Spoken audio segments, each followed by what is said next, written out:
Bismillahirrahmanirrahim. Ang pagbabasa ng Kabanata Al-Mulk na mamamagitan sa taong bumasa nito at maipapatawad sa kanya ang kasalanan. An Abi Hurairah radhiyallahu anhu anin Nabiy sallallahu alayhi wasallam قال: إن سورة من القرآن 30 آية شفعت لرجل حتى غفر له وهي سورة تبارك الذي بيده الملك. Rawahu Tirmidhi.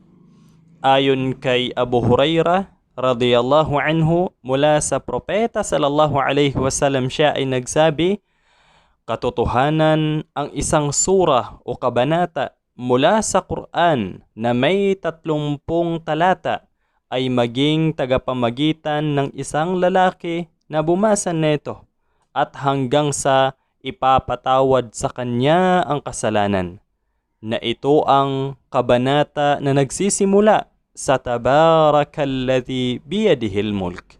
Isinalaysay ni Tirmidhi.